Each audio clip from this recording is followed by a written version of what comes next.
صبر سیکھ لیں۔ اللہ سب جانتا ہے۔ وہ جانتا ہے کہ آپ کب کن حالات سے گزرے ہیں۔ یقین کریں وقت بدل جائے گا کیونکہ تبدیلی کائنات کا اصول ہے۔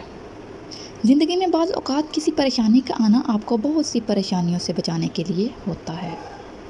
صبر اور نماز سے مدد لیا کرو، بے شک اللہ صبر کرنے والوں کے ساتھ ہے۔ زندگی کی کتاب کے سب اوراق ہمارے مطابق نہیں ہوتے۔ اگر کوئی ایسا ورق سامنے آ جائے جس میں راحتیں نہ ہوں تو صبر کر لینا چاہیے۔ دکھ میں کبھی پچھتاوے کے آنسو مت بہاؤ، بلکہ یہ سوچو کہ تم وہ خوش نصیب ہو جس کو اللہ نے آزمائش کے قابل سمجھا۔ جس مقام پر آ کر برداشت ختم ہو جاتی ہے اسی مقام سے صبر شروع ہوتا ہے۔ بے شک مشکل وقت بتا کر نہیں آتا مگر سکھا کر اور سمجھا کر بہت کچھ جاتا ہے۔ انسان ہمیشہ تکلیف میں ہی سیکھتا ہے، خوشی میں تو پچھلے سبق بھی بھول جاتے ہیں۔ صبر، خاموشی اور لا تعلقی بہترین انتقام ہیں۔ صبر وقت مانگتا ہے اور وقت صبر مانگتا ہے۔ جب تجھ پر کوئی ایسی مشکل آ جائے جو تیرے بس سے باہر ہو تو صبر کر اور اللہ کی طرف سے کشادگی کا انتظار کر۔ زندگی اس طرح بسر کرو کہ دیکھنے والے تمہارے درد پر افسوس کی بجائے تمہارے صبر پر رشک کریں۔ صبر کا دامن ہاتھ سے نہ چھوڑو کیونکہ ہر کام آسان ہونے سے پہلے مشکل تھا۔ صبر کا گھونٹ دوسروں کو پلانا آسان ہے، خود پیتے ہوئے پتہ چلتا ہے کہ ایک ایک قطرہ کتنا مشکل ہوتا ہے۔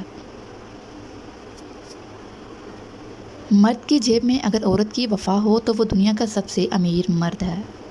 اور کسی کو تکلیف دے کر بھی سکون کی نیند سو لیتے ہو تو اپنے ضمیر کا جنازہ پڑھ لو کیونکہ وہ وفات پا چکا ہے۔ لوگ دیر نہیں لگاتے لا تعلق ہونے میں اگر آپ ان کے لیے بیکار ہو جائیں۔ کسی کو اتنا پیار دو کہ گنجائش نہ چھوڑو، اگر وہ پھر بھی تمہارا نہ بن سکے تو اسے چھوڑ دو کیونکہ وہ محبت کا طلبگار ہی نہیں ضرورت کا پجاری ہے۔ رابطے بتا دیتے ہیں کہ دل میں کتنی قدر ہے، کہنے کو تو سب ہی اپنے ہوتے ہیں۔ محبت کی گنتی 2 سے شروع ہوتی ہے اور 2 پر ختم ہوتی ہے۔ اگر ایک کم ہو جائے تو پاؤں کے نیچے سے زمین نکل جاتی ہے۔ لوگوں کو کھونے سے نہ ڈرو، ڈرو اس بات سے کہ کہیں تم لوگوں کو خوش کرتے کرتے خود کو نہ کھو دو۔ اپنے درد صرف اپنے تک محدود رکھو، لوگ صرف تماشا بناتے ہیں۔ زندگی میں ایسے شخص کا ہونا بہت ضروری ہے جس کو دل کا حال سنانے کے لیے لفظوں کی ضرورت نہ پڑے۔ یہ دنیا دکھاتی شہد ہے، پلاتی زہر ہے۔ غصے اور غلط فہمیوں ہی سے تعلق ٹوٹتے ہیں، ورنہ گلے لگا کر کون کہتا ہے کہ آج سے ہمارے درمیان کوئی تعلق نہیں۔ کچھ لوگوں کے لیے مصروف زندگی سے وقت نکالنا پڑتا ہے اور کچھ لوگ ایسے بھی ہوتے ہیں جنہیں دل سے نکالنے کے لیے مصروف رکھنا پڑتا ہے۔ وقت، موسم اور لوگ سب کی ایک سی فطرت ہوتی ہے، کب کون کہاں بدل جائے پتہ نہیں چلتا۔ ان لوگوں سے کھونے سے ڈرو جن کے نزدیک دوستی کے رشتے خون کے رشتوں سے زیادہ عزیز ہیں۔ جب انسان کو کسی سے رشتہ توڑنا ہوتا ہے تو وہ سب سے پہلے اپنی زبان سے مٹھاس کو ختم کرتا ہے۔ رشتوں کی بقا کے لیے ضروری رابطے ہیں، نظر انداز کرنے سے تو اپنے ہاتھوں سے لگائے درخت بھی مرجھا جاتے ہیں۔ وقت کے ساتھ ساتھ بہت کچھ بدل جاتا ہے، لوگ بھی، رشتے بھی، احساس بھی اور کبھی کبھی ہم خود بھی۔ رشتے ضرورت کے ہوں تو کبھی خوشی نہیں دیتے، اگر جذبات کے ہوں تو کبھی ساتھ نہیں چھوڑتے۔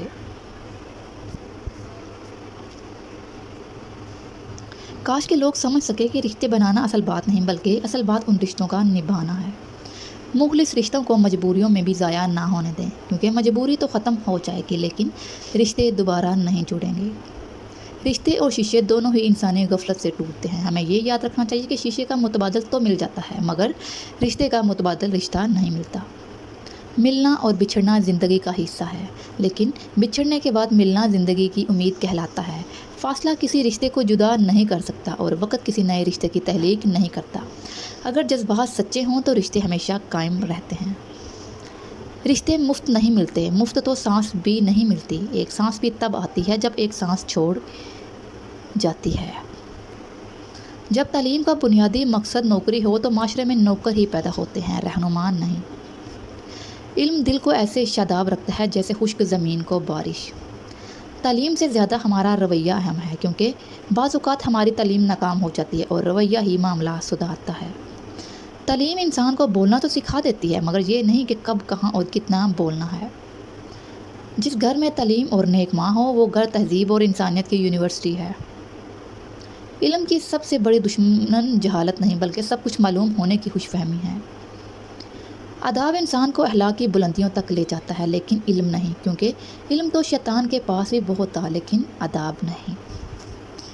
زندگی مسلسل امتحان ہے، یہاں 10 بار گرنے کے بعد 11ویں بار اٹھ جانے کا نام ہی کامیابی ہے۔ وہ شخص کبھی کامیاب نہیں ہو پاتا جس میں ناکامی کا خوف کامیابی کی چاہت سے زیادہ ہو۔ آپ تعلیم پر پورا دھیان دیں، اپنے آپ کو عمل کے لیے تیار کریں، یہ آپ کا پہلا فرض ہے۔ ہماری قوم کے لیے تعلیم زندگی اور موت کا مسئلہ ہے۔